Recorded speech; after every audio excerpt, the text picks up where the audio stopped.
one mistake I did when I started doing a talking head videos like this is every time na nagkakamali ako or every time na may dead air while I was talking to the camera, inuulitan kong mag-record or inuulitan ko from the beginning kasi ayaw ko ng dead air, ayaw ko ng nagkakamali ako. And at the end of the shoot, I end up with a lot of clips and a lot of takes. So it would take me a lot of time to do a single talking head videos. So, I think yun yung mali ko nung una.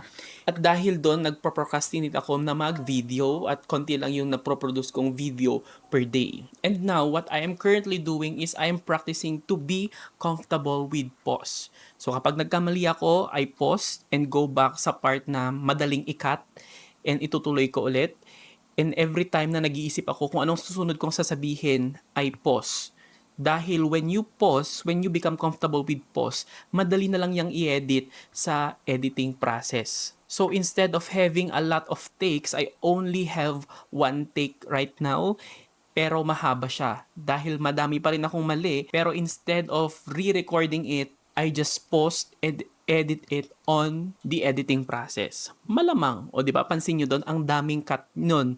Kasi madaming times ako na nag-iisip kung anong sasabihin kong susunod dahil wala akong script today. And with that, mas naging efficient yung pagre-record ko. So, this took me around 5 minutes lang to record. Unlike before na 1 hour akong nagre-record, madaming takes, madaming clips. Pero now, isang mahabang clip na lang and I will just edit it on the editing process. So ayun, mas efficient talaga when you practice being comfortable with pause.